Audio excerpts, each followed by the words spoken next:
उपमुख्यमंत्री अजित पवारांनी शिवाजीनगरमध्ये नव्याने बांधलेल्या सारथी मुख्यालयाच्या इमारतीची पाहणी केली। यावेळी इमारतीच्या पायऱ्यांवर साचलेले पाणी पाहून त्यांनी नाराजी व्यक्त केली आहे। अजित पवारांनी पीडब्ल्यूडीच्या अधिकाऱ्यांना चांगलंच धारेवर धरलंय। पीडब्ल्यूडीचं एसीला किंवा कुणाला तरी सांगायचं हे इथं पाणी ग्रॅनाइटमध्ये पाणी मुरत नाही, ग्रॅनाइट पाणी घेतच नाही।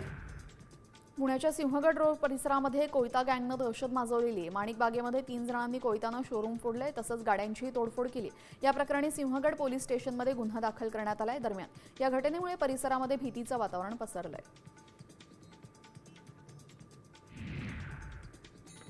जगद्गुरू संत तुकाराम महाराजांचा पालखी सोहळ्याचा दुसरा रिंगण सोहळा इंदापुरात पार पडला।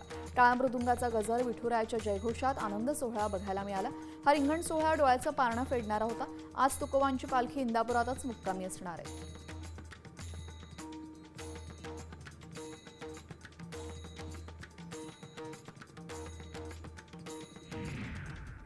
बारामती तालुक्यातील पिंपळी इथं संत सोपानकाका महाराज यांच्या पालखीचा मेंढ्यांचा रिंगण सोहळा पार पडला। बारामतीचा मुक्काम आटोपून पालखी सोहळा इंदापूरच्या दिशेने जात असताना पिंपळी गावामध्ये पालखी न्याहारीसाठी विसावली।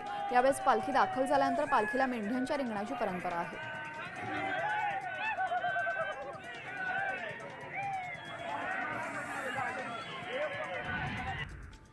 कार्ला गडावरील एकविरा देवी मंदिरामध्ये भाविकांसाठी 7 जुलैपासून ड्रेस कोड लागू करण्यात येणार आहे। मंदिरामध्ये येताना भारतीय पारंपरिक पोशाख परिधान करावा असं आवाहन मंदिर प्रशासनाकडून करण्यात आलं।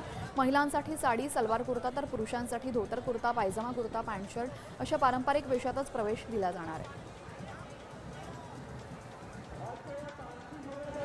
आता isakal.com आहे देशातील नंबर 1 ची मराठी न्यूज वेबसाईट। प्रत्येक अपडेटसाठी isakal.com ला नक्की भेट द्या।